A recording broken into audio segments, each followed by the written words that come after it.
సాయిరామ్. మనం 4వ అధ్యాయంలో జ్ఞాన కర్మ సన్యాస యోగం చెప్పుకుంటున్నాం. అయితే నిన్న 27వ శ్లోకం 27 శ్లోకాలు అయ్యాయి. ఇవాళ 28వ శ్లోకం. రోజుకు ఒక్క శ్లోకం చెప్పుకున్నా ఆ భగవంతుని ఆశీస్సులతో మనం చెప్పుకుంటున్నాం. ఇది రోజు నా టైం ప్రకారం నేను పంపిస్తూ ఉన్నాను. ఇది ఎవరైతే ధన్యులో వాళ్ళే ఇది వినగలరు. దీనికి ఒక అదృష్టం అంటూ ఉండాలి. ఇది ఈ గ్రంథం గురించి కృష్ణుడు ఇదివరకే చెప్పాడు. ఇది ఎలాంటి గ్రంథమో అంటే ఏదైతే మనం ఈ భగవద్గీత గురించి భగవంతుడు ఇంతకు ముందు కొన్ని లక్షల సంవత్సరాల క్రితం సూర్యుడికి నేను చెప్పాను. దేని గురించి ఇది చెప్పాడు అంటే లోక సమస్త సుఖనోభవంతు, అందరూ క్షేమంగా మంచి చక్కగా మంచి తోవలో వెళ్ళడానికి, ఇది జన్మలకు ఇది ఈ కాలచక్రంలో పడిపోకుండా మీరు ఇంకా కిందకి వెళ్ళిపోకుండా చక్కగా మిమ్మల్ని ఒక మంచి మార్గంలో పంపించడానికి నేను ఇది చెప్తున్నాను. ఆ తర్వాత ఇది ద్వాపరయుగంలో నీకు నేను చెప్తున్నాను. అప్పటి నుంచి ఇది పరంపర ఎలాగా ఒక్కొక్కటి వస్తూనే ఉన్నది. అందు గురించి ఈ గ్రంథం ఇది మామూలుది కాదు. ఇది చాలా విలువైన గ్రంథం, చాలా శ్రేష్టమైన గ్రంథం, చాలా గృహ్యమైన గ్రంథం. అందు గురించి దీన్ని ప్రతి ఒక్కరూ దీన్ని అంటే మనం ఇప్పుడు భగవద్గీతని అంతగా తీసుకోవట్లేదు. ఇది ఎవరైతే దీన్ని ఎవరైతే తన మైండ్లో తీసుకుంటారో, తన మనసులో పెట్టుకుంటారో, తను ఇన్సైడ్ ఎవరైతే పంపిస్తారో వాళ్ళు చాలా ధన్యులు అవుతారు. ఓకే, ఇవన్నీ రోజు నేను ఎందుకు చెప్తున్నాను అంటే మీరు దయచేసి ఇది వింటారని నేను నొక్కి చెప్పడం అవుతుంది. అయితే 28వ శ్లోకం 27వ శ్లోకం గురించి మనం చెప్పడం మనకు టైం లేదు. ఎందుకంటే 28వ శ్లోకంలో మనం ఇప్పుడు ఉన్నాం. ఏంటంటున్నాడు? ద్రవ్యయజ్ఞ తపోయజ్ఞ అంటే ఈ యజ్ఞాలు ఎన్ని రకాలో ఆయన ఈ శ్లోకంలో చెప్తున్నాడు. ద్రవ్యయజ్ఞ తపోయజ్ఞ యోగయజ్ఞ తదా ఆపరే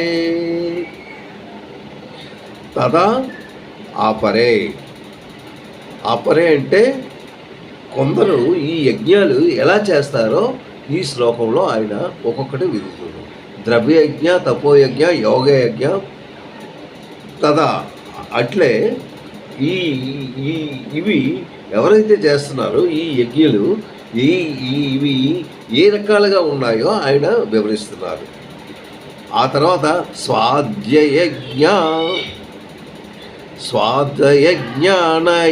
యజ్ఞ యతః సంసిత వ్రత సాధ్వయజ్ఞ సంసిత వ్రత అంటే సంసిత వ్రత ఇవి ఎన్ని రకాలు చూడండి.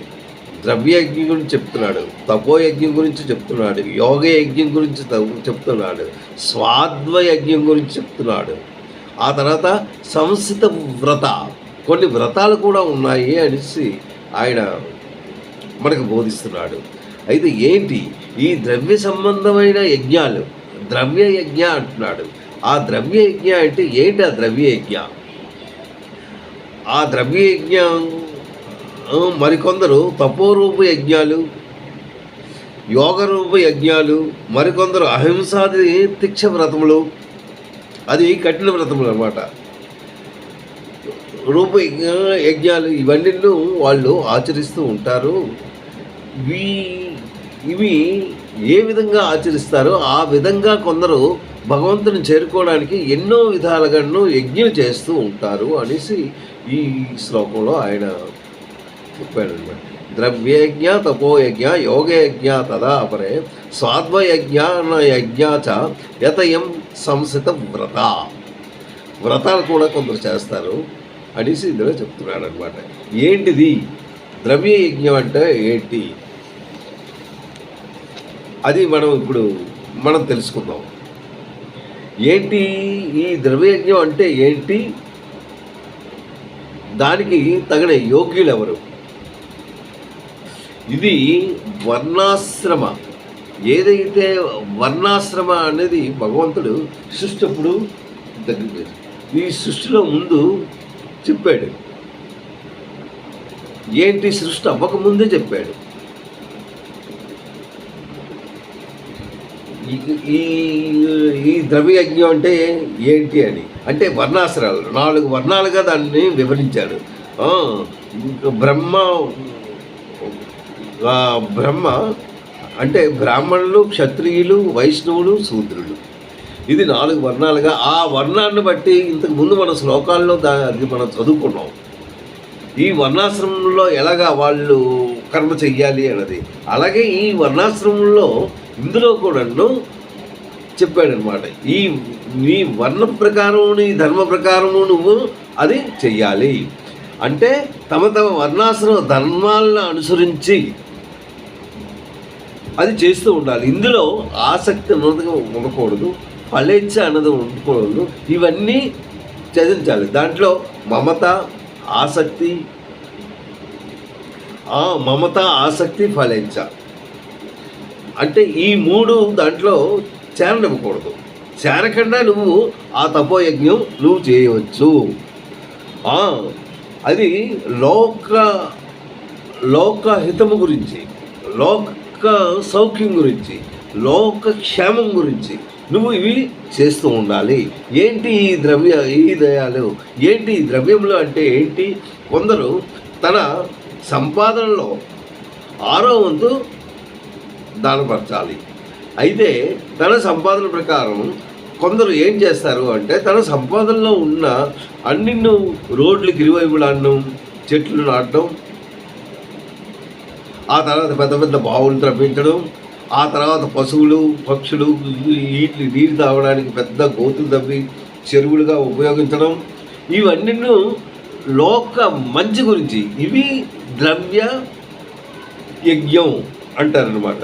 దీని గురించి వేద పండితులు, బ్రాహ్మణులు, గోవులు, భూములు, వస్త్రాలు ఇవన్నీ దానపరచడం, బ్రాహ్మణులకు చక్కగా చూసుకోవడం, కొందరికి అన్నదానం చేయడం, ఇవన్నీ మంచి మంచి పనులు అనమాట. ఎవరైతే ఈ పనులు చేస్తారో దాన్ని ద్రవ్య యజ్ఞము అంటారు. దీన్ని ద్రవ్యయజ్ఞం అంటారు. నెక్స్ట్ ఏంటి? తపోయజ్ఞం. ఇది పరమాత్మ యొక్క ప్రాప్తి లక్ష్యంతో అంతఃశుద్ధికై, అంటే భగవంతుడి తాలూకా ప్రాప్తి గురించి ఏం చెయ్యాలి అంటే, ముందు నీ అంతఃకరణ శుద్ధి అవ్వాలి. అంటే నీ తాలూకా ఇంద్రియాలు చక్కగా కంట్రోల్గా ఉండాలి, దాన్ని విడదీయకూడదు అనమాట. శుద్ధికి యజ్ఞములతో తపోయజ్ఞాన్ని, దీన్ని తపోయజ్ఞము అంటారు. అంటే ముందు నీ ఆత్మను నువ్వు శుద్ధిపరచుకోవడము. అంటే నువ్వు ఏకాకిగా కూర్చోవాలి. ఏకాకిగా కూర్చొని నీ ఇంద్రియాలని నువ్వు కంట్రోల్ చేస్తూ, ఇవి కొన్ని ఈ కష్టమైన పనులే అయినా చేస్తూ ఉంటారు. అంటే మనస్సు నిర్భయంగా ఒక పాయింట్కి రావడానికి అవి ఎన్నో శాస్త్రవిహితంగా, వీళ్ళు ఏంటంటే ఏదైతే మంచి రోజులు వస్తాయి, ఏకాదశి ఇవన్నీ ఉంటాయి, దానికి ఉపవాసాలు చేసుకుంటారు. ఆ తర్వాత కొందరు ఏం చేస్తారు అంటే, భగవంతుని ప్రాప్తి గురించి ఖాళీ పళ్ళు తింటూ భగవంతుని తాలూకా, అంటే ఏదో శరీర పోషణ గురించి వాళ్ళకి పళ్ళు అంటే రుచికరంగా లేనివి అవి ఏం చేయకుండా ఏదో కొద్దిగా తింటూ భగవద్ధ్యానంలోకి వెళ్ళిపోతారు. ఆ భగవద్ధ్యానంలో కూర్చుంటూ భగవద్ధ్యానం చేస్తారు. ఇది తపోయజ్ఞం. ఆ తర్వాత ఏంటి? యోగ యజ్ఞం. వాట్ ఈజ్ మీనింగ్ ఆఫ్ యోగం? యోగ యజ్ఞం అంటే భగవంతుడు, అంటే దీని లక్షణాలు ఎలా ఉంటాయంటే, నీవు చిత్తవృత్తిగా అష్టాంగ యోగం అనమాట. యోగ యజ్ఞ అంటారు. దీంట్లో కూడా ఆసక్తి, ఫలేచ్ఛ, మమకారాలు ఇవన్నీ తగ్గించాలి. దీనికి యోగ యజ్ఞం అంటారు. ఇది యజ్ఞకర్మలో ఒక భాగమే. దీన్ని అంతఃకరణతో చేస్తూ ఉంటారు. దీన్ని అయితే అష్టాంగ యోగం. ఇప్పుడు మనం ఏం చెప్పుకున్నాము? యోగ యజ్ఞాలు. ఇందులో ఎన్ని రకాలు ఉన్నాయో మనం తెలుసు. ద్రవ్యయజ్ఞ, తపోయజ్ఞ, యోగయజ్ఞ. అక్కడ చూడండి, ద్రవ్యయజ్ఞ, తపోయజ్ఞ, యోగయజ్ఞ తదాపరే అంటే ఈ మూడిటి గురించి మనం చెప్పాము. ద్రవ్యయజ్ఞం గురించి చెప్పుకున్నాం, తపోయజ్ఞం గురించి కూర్చొని, యోగయజ్ఞం గురించి తదాపరే. సాధ్వయజ్ఞ ఏంటి? ఈ సాధ్వయజ్ఞ అంటే ఏంటి? ఇది అష్టాంగ యోగం అన్నమాట. ఈ యోగాల్లో పతంజలి యోగ దర్శనం. ఇది ఏ విధంగా ఉంటాయి? ఇది ఆసనాలు, ప్రాణాయామం. ఇవి కొద్ది కష్టమైన పని. ఈ ప్రాణాయామం ఎలా చేస్తావు? ఈ ప్రాణాయామంలో ముక్కుతో ఎలా తీసుకుంటావు? ఊపిరిని ఎలా తీసుకోవాలి? ఊపిరిని ఎలా వదలాలి? ఆ ఊపిరి ఎన్ని నిమిషాలు బిగబెట్టుకొని ఉండాలి? ఎన్ని నిమిషాల్లో మళ్ళీ విడిచిపెట్టాలి? ఇది సాధనలో వస్తాయి. ఈ సాధన ద్వారా, ఈ పతంజలి యోగం ద్వారా నువ్వు ఊపిరిని బిగబెట్టుకుంటూ అలాగ ఊపిరిని నీది స్వాధీనంలో పెట్టుకుంటూ ఊపిరిని నిలబెట్టుకునే సాధ్యత కావాలి. అది నువ్వు దేని ద్వారా వస్తుంది? నీ ప్రాక్టీస్ని బట్టి వస్తుంది. అలాగా చేస్తూ ఉండాలి. ఆ తర్వాత అహింస, సత్యప్రేమ, ఇది బ్రహ్మచర్య వ్రతం, ఇవన్నీ దాంట్లోనే వస్తాయి. బ్రహ్మచర్యంగా ఉండాలి. ఆ తర్వాత ఇవి దీనిగా ఉన్నప్పుడే అవి నీకు చెందుతాయి. నీలో ఏమైనా చెడు భావనలు అన్నది నీలో రాకూడదు. అది సాధ్వయజ్ఞాన యజ్ఞ యత సంసాధిత వ్రత. సాధ్వయజ్ఞ అంటే సాధ్వయ రూప జ్ఞాన యజ్ఞాలు. అవి ఎలా ఉంటాయి? ఇది చక్కగా ఒక దగ్గర ఒక సైలెన్స్, ఏదైతే నీకు కంఫర్టబుల్గా ఉండాలి నువ్వు కూర్చోడానికి. ఎలా అయితే కంఫర్టబుల్గా అంటే నీకు ఎటువంటి శబ్దము నీ చెవుట్లో పడకూడదు. సైలెన్స్గా భగవంతుని ధ్యానంలో ఉండాలి. భగవంతులో ధ్యానంలో ఉండాలంటే ఆ భగవంతుని చూడాలి. ఆ భగవంతుని ఎలా చూడాలి అంటే ఒక జ్యోతి రూపంలో చూడొచ్చు. ఆయనకి ఇంకా ఒక రూపం కాదు, అన్నీ ఆయనవే. అందు గురించి నీ మనసులో ఏదైతే బాగుంటుందో, ఏ భగవంతునైనా కొలిచినా పర్వాలేదు, ఆ భగవంతుని రూపం నీ మైండ్లో ఉండాలి. ఉంటూ నీ తాలూకా ఆసనం మీద కూర్చుంటూ పద్మాసనం చేస్తూ నీ దృష్టిని భగవంతుని వైపు పంపించాలి. ఇంకా ఎటువైపు నువ్వు వినకూడదు. ఈ శబ్దం అన్నది ఇంకా రాకూడదు. అంటే నీ తాలూకా ఇంద్రియాలను ఏకదం కంట్రోల్ చేసుకోవాలి. ఈ పక్కన ఎవడెళ్ళాడు, వాడేం చేశాడు, వీడేం చేశాడు, ఇదేంటి అదేంటి అన్నది నీ మైండ్లో రాకుండా నువ్వు ఒకే విధంగా నువ్వు భగవంతుని ధ్యానించుకున్నట్టయితే దాన్ని సాత్విక యోగము అంటారు. స్వాధ్వయజ్ఞాన యోగము. ఈ యోగాలు ఎలా ఉన్నాయి? ఇది ద్రవ్య సంబంధమైన యోగం. వీటి గురించి నేను ఇంకా లోతుగా పోవాలంటే మనకి ఇంకా చాలా టైం ఉండాలి. ఈ పతంజలి యోగం ఇది చిన్నది కాదు.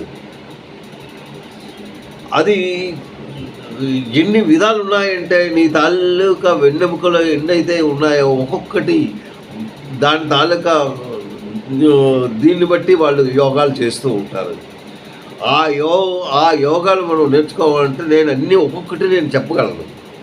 ప్రతిదీ దీని తాలూకా అది ఏం చేస్తాము, దాని తాలూకా అది ఏం చేస్తాము, అది ఎలా ఉంటాయి. నాభి, హృదయము, కంఠము. నాభి, హృదయము, కంఠము, మొత్తం 3. నాభి, హృదయము, కంఠము. ఈ మూడింటి లోపల నువ్వేమో ఊపిరి పీలుస్తూ ఉండాలి.